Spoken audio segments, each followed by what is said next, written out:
मुंशी प्रेमचंद की लिखी कहानी स्वर्ग की देवी। भाग्य की बात, शादी विवाह में आदमी का क्या अख्तियार, जिससे ईश्वर ने या उनके नायाबों ब्राह्मणों ने तय कर दी, उससे हो गई। बाबू भरतदास ने लीला के लिए सुयोग्य वर खोजने में कोई बात उठा नहीं रखी, लेकिन जैसा घर चाहते थे वैसा न पा सके। वह लड़की को सुखी देखना चाहते थे, जैसा हर एक पिता का धर्म है, किंतु इसके लिए उनकी समझ में संपत्ति ही सबसे जरूरी चीज थी। चरित्र या शिक्षा का स्थान गौर था। चरित्र तो किसी के माथे पर लिखा नहीं रहता, और शिक्षा का आजकल के जमाने में मूल्य ही क्या। हाँ, संपत्ति के साथ शिक्षा भी हो तो क्या पूछना। ऐसा घर बहुत ढूंढा पर न मिला। मिला तो अपनी बिरादरी की न थे। बिरादरी भी मिली तो जायजा न मिला। जायजा भी मिला तो शर्तें तय न हो सकी। इस तरह मजबूर होकर भरतदास को लीला का विवाह लाला संत शरण के लड़के सीता शरण से करना पड़ा। अपने बाप का इकलौता बेटा था। थोड़ी बहुत शिक्षा भी पाई थी। बातचीत सलीके से करता था। मामले मुकदमे समझता था और जरा दिल का रंगीला भी था। सबसे बड़ी बात यह थी कि रूपवान, बलिष्ठ, प्रसन्नमुख, साहसी आदमी था। मगर विचार वही बाबा आदम के जमाने के थे। पुरानी जितनी बातें हैं सब अच्छी, नई बातें जितनी हैं सब खराब हैं। जायदाद के विषय में जमींदार साहब नए नए दफों का व्यवहार करते थे। वहाँ अपना कोई अख्तियार न था, लेकिन सामाजिक प्रथाओं के कट्टर पक्षपाती थी। सीता शरण अपने बाप को जो करते या कहते वही खुद भी कहता था। उसमें खुद सोचने की शक्ति ही न थी। बुद्धि की मंदता बहुधा सामाजिक अनुदारता के रूप में प्रकट होती है। लीला ने जिस दिन घर में पांव रखा उसी दिन उसकी परीक्षा शुरू हुई। वे सभी काम जिनकी उसके घर में तारीफ होती थी यहाँ वर्जित थे। उसे बचपन से ताजी हवा पर जान देना सिखाया गया था। यहाँ उसके सामने मुंह खोलना भी पाप था। बचपन से सिखाया गया था रोशनी ही जीवन है। यहाँ रोशनी के दर्शन दुर्लभ थे। घर पर अहिंसा, क्षमा और दया ईश्वरीय गुण बताए गए थे। यहाँ इनका नाम लेने की भी स्वाधीनता न थी। संत शरण बड़े तीखे गुस्सेवर आदमी थे। नाक पर मक्खी न बैठने देते। धूर्तता और छल कपट से ही उन्होंने जायदाद पैदा की थी और उसी को सफल जीवन का मंत्र समझते थे। उनकी पत्नी उनसे भी 2 अंगुल ऊंची थी। मजाल क्या है कि बहू अपनी अंधेरी कोठरी के द्वार पर खड़ी हो जाए या कभी छत पर टहल सके। प्रलय आ जाता, आसमान सिर पर उठा लेती। उन्हें बकने का मर्ज था। दाल में नमक का जरा तेज हो जाना उन्हें दिन भर बकने के लिए काफी बहाना था। मोटी ताजी महिला थी। छीट का घाघेदार लहंगा पहने, पानदान बगल में रखे, गहनों से लदी हुई, सारे दिन बरोठे में माची पर बैठी रहती थी। क्या मजाल कि घर में उनकी इच्छा के विरुद्ध एक पत्ता भी हिल जाए। बहू की नई नई आदतें देख देख कर जला करती थी। अब काहे की आबरू होगी। मुंडेर पर खड़ी होकर झांका करती हैं। मेरी लड़की ऐसी दिला दिलेर होती तो गला घोट देती। न जाने इनके देश में कौन लोग बसते हैं। गहने नहीं पहनती, जब देखो नंगी बुच्ची बनी बैठी रहती है। यह भी कोई अच्छे लक्षण है। लीला के पीछे सीता शरण पर भी फटकार पड़ती। तुझे भी चांदनी में सोना अच्छा लगता है, क्यों? तू भी अपने को मर्द कहता कहेगा। यह मर्द कैसा कि औरत उसके कहने में न रहे। दिन भर घर में घुसा रहता है, मुंह में जबान नहीं है। समझाता क्यों नहीं? सीता शरण कहता, अम्मा जब कोई मेरे समझाने से माने तब तो। माँ, मानेगी क्यों नहीं? तू मर्द है कि नहीं? मर्द वह चाहिए कि कड़ी निगाह से देखे तो औरत कांप उठे। सीता शरण, तुम तो समझाती ही रहती हो। माँ, मेरे उसे क्या परवाह। समझती होगी बुढ़िया 4 दिन में मर जाएगी, तब मैं मालकिन हो ही जाऊंगी। सीता सरन, तो मैं भी तो उसकी बातों का जवाब नहीं दे पाता। देखती नहीं हो कितनी दुर्बल हो गई है, वह रंग ही नहीं रहा। उस कोठरी में पड़े पड़े उसकी दशा बिगड़ती जाती है। बेटे के मुंह से ऐसी बातें सुन माता आग हो जाती और सारे दिन जलती। कभी भाग्य को कोसती, कभी समय को। सीता सरन माता के सामने तो ऐसी बातें करता, लेकिन लीला के सामने जाते ही उसकी मति बदल जाती थी। वह वही बातें करता था जो लीला को अच्छी लगती। यहाँ तक कि दोनों वृद्धा की हंसी उड़ाते। लीला को इसमें और कोई सुख न था। वह सारे दिन कुड़ती रहती, कभी चूल्हे के सामने न बैठी थी, पर यहाँ पसेरियों आटा थेपना पड़ता, मजूरों और टहलुओं के लिए रोटी पकानी पड़ती। कभी कभी वह चूल्हे के सामने बैठी घंटों रोती। यह बात न थी कि यह लोग कोई महाराज रसोइया न रख सकते थे, पर घर की पुरानी प्रथा यही थी कि बहू खाना पकाए और उस प्रथा का निभाना जरूरी था। सीता सरन को देखकर लीला का संतप्त हृदय एक क्षण के लिए शांत हो जाता था। गर्मी के दिन थे और संध्या का समय था। बाहर हवा चलती, भीतर देह फूकती थी। लीला कोठरी में बैठी एक किताब देख रही थी कि सीता सरन ने आकर कहा, यहाँ तो बड़ी गर्मी है, बाहर बैठो। लीला, यह गर्मी तो उन तानों से अच्छी है जो अभी सुनने पड़ेंगे। सीता सरन, आज अगर बोली तो मैं भी बिगड़ जाऊंगा। लीला, तब तो मेरा घर में रहना भी मुश्किल हो जाएगा। सीता सरन, बला से अलग ही रहेंगे। लीला, मैं मर भी जाऊं तो भी ना अलग रहूं। वह जो कुछ कहती सुनती हैं अपनी समझ से मेरे भले ही के लिए कहती सुनती हैं। उन्हें मुझसे कोई दुश्मनी थोड़ी ही है। हाँ, हमें उनकी बातें अच्छी न लगे यह दूसरी बात है। उन्होंने खुद वह सब कष्ट झेले हैं जो वह मुझे झिलवाना चाहती हैं। उनके स्वास्थ्य पर उन कष्टों का जरा भी असर नहीं पड़ा। वह इस 65 वर्ष की उम्र में मुझसे कहीं टाठी हैं। फिर उन्हें कैसे मालूम हो कि इन कष्टों से स्वास्थ्य बिगड़ सकता है। सीता सरन ने उसके मुरझाए हुए मुख की ओर करुणा नेत्रों से देखकर कहा, तुम्हें इस घर में आकर बहुत दुख सहना पड़ा। यह घर तुम्हारे योग्य न था। तुमने पूर्व जन्म में जरूर कोई पाप किया होगा। लीला ने पति के हाथों से खेलते हुए कहा, यहाँ न आती तो तुम्हारा प्रेम कैसे पाती। 5 साल गुजर गए। लीला 2 बच्चों की माँ हो गई। एक लड़का था, दूसरी लड़की।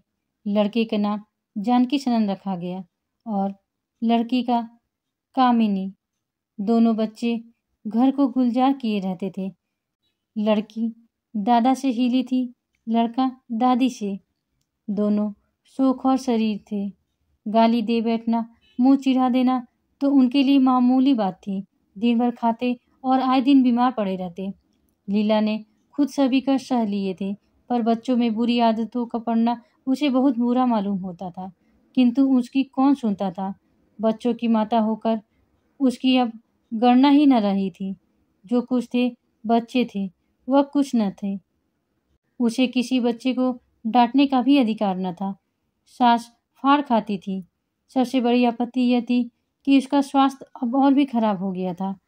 प्रसव काल में उसे वे सब अत्याचार सहने पड़े जो अज्ञान, मूर्खता और अंधविश्वास ने सौर की रक्षा के लिए गढ़ रखे हैं। उस काल कोठरी में जहाँ न हवा का गुजर था, न प्रकाश का, न सफाई का, चारों ओर दुर्गंध और सील और गंदगी भरी हुई थी। उसका कोमल शरीर सूख गया। एक बार जो कसर रह गई वह दूसरी बार पूरी हो गई।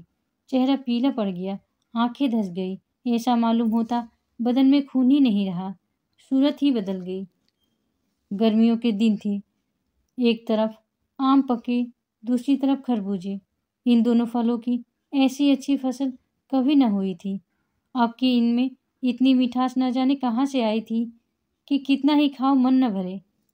संत सरन के इलाके से आम और खरबूजे के टोकरे भरे चले आते थे। सारा घर खूब उछल उछल कर खाता था। बाबू साहब पुरानी हड्डी के आदमी थे।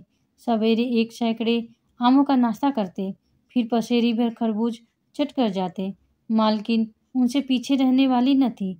उन्होंने तो एक वक्त का भोजन ही बंद कर दिया। अनाज सड़ने वाली चीज़ नहीं, आज नहीं कल खर्च हो जाएगा। आम और खरबूजे एक दिन भी नहीं ठहर सकते। शुद्धनी थी और क्या। यूं ही हर साल दोनों चीज़ों की रेल-पेल होती थी, पर किसी को कभी कोई शिकायत न होती थी। कभी पेट में गिरानी मालूम हुई तो हड़की-फंकी मार ली। एक दिन बाबू संत सरन के पेट में मीठा-मीठा दर्द होने लगा। आपने उसकी परवाह न की, आम खाने बैठ गए। सैकड़ा पूरा करके उठे ही थे कि कै हुई, गिर पड़े। फिर तो तिल-तिल करके कै और दस्त होने लगे। हैजा हो गया। शहर के डॉक्टर बुलाए गए, लेकिन आने के पहले ही बाबू साहब चल बसे थे। रोना पीटना मच गया। संध्या होते होते लाश घर से निकली। लोग दाह क्रिया करके आधी रात को लौटे तो मालकिन को भी कैदस्त हो रहे थे। फिर दौड़ धूप शुरू हुई, लेकिन सूर्य निकलते निकलते वह भी सिधार गई। स्त्री पुरुष जीवन पर्यंत एक दिन के लिए भी अलग न हुए थे। संसार से भी साथ ही साथ गए। सूर्यास्त के समय पति ने प्रस्थान किया, सूर्योदय के समय पत्नी ने। लेकिन मुसीबत का अभी अंत न हुआ था। लीला तो संस्कार की तैयारियों में लगी थी। मकान की सफाई की तरफ किसी ने ध्यान न दिया। तीसरे दिन दोनों बच्चे दादा दादी के लिए रोते रोते बैठक में जा पहुंचे। वहां एक आले का खरबूजा कटा हुआ पड़ा था। 2-3 कलमी आम भी रखे थे। इन पर मक्खियां भिनक रही थी। जानकी ने एक तिपाई पर चढ़कर दोनों चीजें उतार ली और दोनों ने मिलकर खाई। शाम होते होते दोनों को हैजा हो गया और दोनों माँ बाप को रोता छोड़कर चल बसे। घर में अंधेरा हो गया। 3 दिन पहले जहाँ चारों तरफ चहल पहल थी, वहाँ अब सन्नाटा छाया हुआ था। किसी के रोने की आवाज़ भी न सुनाई देती थी। रोता ही कौन? ले दे के कुल 2 प्राणी ही रह गए थे और उन्हें रोने की सुधि न थी। लीला का स्वास्थ्य पहले भी कुछ अच्छा न था, अब तो वह और भी बेजान हो गई। उठने बैठने की भी शक्ति न रही। हरदम खोई सी रहती। न कपड़े लत्ते की सुधि, न खाने पीने की। उसे न घर से वास्ता था, न बाहर से। जहाँ बैठती वहीं बैठी रह जाती। महीनों कपड़े न बदलती, सिर में तेल न डालती। बच्चे ही इसके प्राणों के आधार थे। जब वही न रहे तो मरना और जीना बराबर था। रात दिन यही मनाया करती कि भगवान यहाँ से ले चलो। सुख दुख सब भुगत चुकी, अब सुख की लालसा नहीं है। लेकिन बुलाने से मौत किसी को आई है? सीता सरन भी पहले तो बहुत रोया धोया, यहाँ तक कि घर छोड़कर भागा जाता था। लेकिन जो जो दिन गुजरते थे, बच्चों का शोक उसके दिल से मिटता था। संतान का दुख तो माता ही को होता है। धीरे धीरे उसका जी संभल गया। पहले की भांति मित्रों के साथ हंसी लगी होने लगी। यारों ने और भी चंग पर चढ़ाया। अब घर का मालिक था, जो चाहे कर सकता था। कोई उसका हाथ रोकने वाला नहीं था। सैर सपाटे करने लगा। पहले तो लीला को रोते देख उसकी आंखें सजल हो जाती थी। कहाँ अब उसे उदास और शोकमग्न देखकर झुंझला उठता। जिंदगी रोने ही के लिए तो नहीं है। ईश्वर ने लड़के दिए थे, ईश्वर ने ही छीन लिए। क्या लड़कों के पीछे प्राण दे देना होगा? लीला यह बातें सुनकर भौचक रह जाती। पिता के मुंह से ऐसे शब्द निकल सकते हैं? संसार में ऐसे प्राणी भी हैं? होली के दिन थे। मर्दाना में गाना बजाना हो रहा था। मित्रों की दावत का भी सामान किया गया था। अंदर लीला जमीन पर पड़ी हुई रो रही थी। त्योहार के दिन उसे रोते ही करते थे। आज बच्चे होते तो अच्छे अच्छे कपड़े पहनने कैसे उछलते फिरते। वही न रहे तो कहाँ की तीज, कहाँ के त्योहार। सहसा सीता सरन ने आकर कहा, क्या दिन भर रोती ही रहोगी? जरा कपड़े तो बदल डालो, आदमी बन जाओ। यह क्या तुमने अपनी गत बना रखी है? लीला, तुम जाओ अपनी महफिल में बैठो, तुम्हें मेरी क्या फिक्र है? सीता सरन, क्या दुनिया में और किसी के लड़के नहीं मरते? तुम्हारे ही सिर पर मुसीबत आई है। लीला, यह बात कौन नहीं जानता। अपना अपना दिल ही तो है, उस पर किसी का क्या बस है। सीता सरन, मेरे साथ भी तो तुम्हारा कुछ कर्तव्य है। लीला ने कौतूहल से पति को देखा, मानो उसका आशय नहीं समझी। फिर मुंह फेर कर रोने लगी। सीता सरन, मैं अब इस मनहूसत का अंत कर देना चाहता हूँ। अगर तुम्हारा अपने दिल पर काबू नहीं है तो मेरा भी अपने दिल पर काबू नहीं है। मैं अब जिंदगी भर मातम नहीं मना सकता। लीला, तुम रंग राग मनाते हो, मैं तुम्हें मना तो नहीं करती। मैं रोती हूँ तो क्यों नहीं रोने देते? सीता सरन, मेरा घर रोने के लिए नहीं है। लीला, अच्छी बात है, तुम्हारे घर में न रोऊंगी। लीला ने देखा मेरे स्वामी मेरे हाथ से निकले जा रहे हैं। उन पर विषय का भूत सवार हो गया है और कोई समझाने वाला नहीं। वह अपनी होश में नहीं है। मैं क्या करूं? अगर मैं चली जाती हूं तो थोड़े ही दिनों में सारा ही घर मिट्टी में मिल जाएगा और इनका वही हाल होगा जो स्वार्थी मित्रों के चंगुल में फंसे हुए नौजवान रईसों का होता है। कोई उल्टा घर में आ जाएगी और इनका सर्वनाश कर देगी।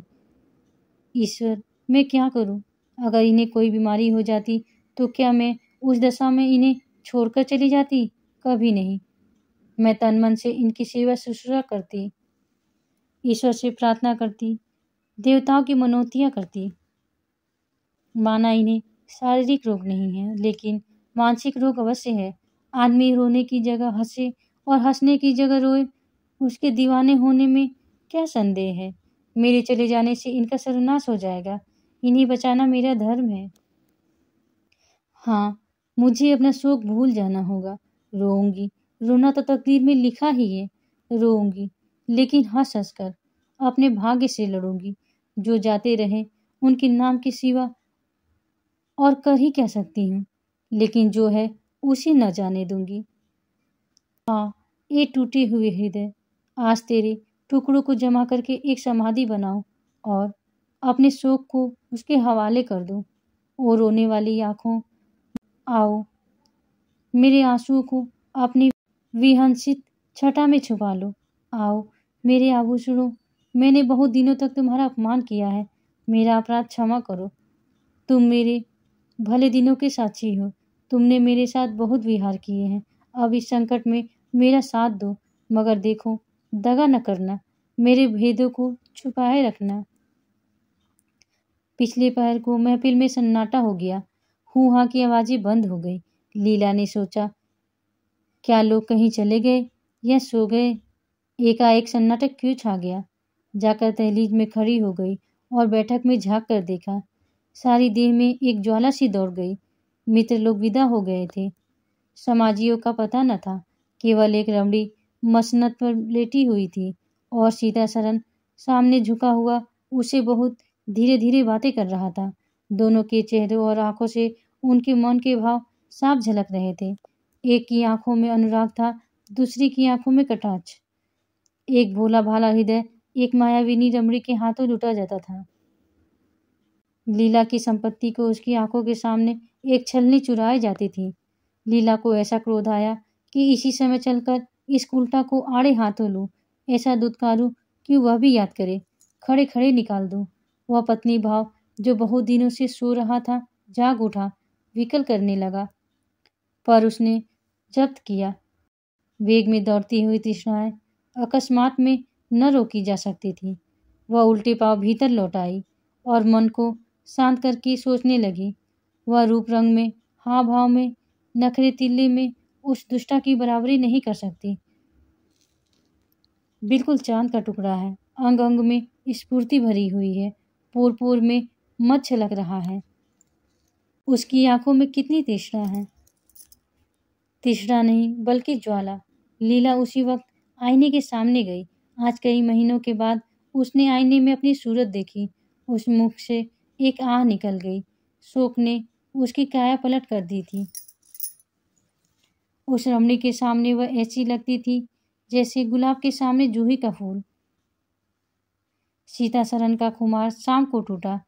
आंखें खुली तो सामने लीला को खड़े मुस्कुराते देखा। उसकी अनोखी छवि आंखों में समा गई।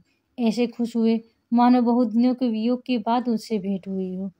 उसे क्या मालूम था कि यह रूप भरने के लिए कितने आंसू बहाए हैं, केसों में यह फूल गूंथने के लिए पहले आंखों में कितने मोती पी रोए हैं। उन्होंने एक नवीन प्रेमोत्साह से उठकर उसे गले लगा लिया और मुस्कुराकर बोले, आज तो तुमने बड़े बड़े शास्त्र सजा रखे हैं, कहाँ भागूं? लीला ने अपने हृदय की ओर उंगली दिखाकर कहा, यहाँ आ बैठो, बहुत भागे फिरते हो, अब तुम्हें बांध कर रखूंगी। बाग की बाहर का आनंद तो उठा चुके, अब इस अंधेरी कोठरी को भी देख लो। सीता सरन ने लज्जित होकर कहा, उसे अंधेरी कोठरी मत कहो लीला, वह प्रेम का मानसरोवर है। इतने में बाहर से किसी मित्र के आने की खबर आई।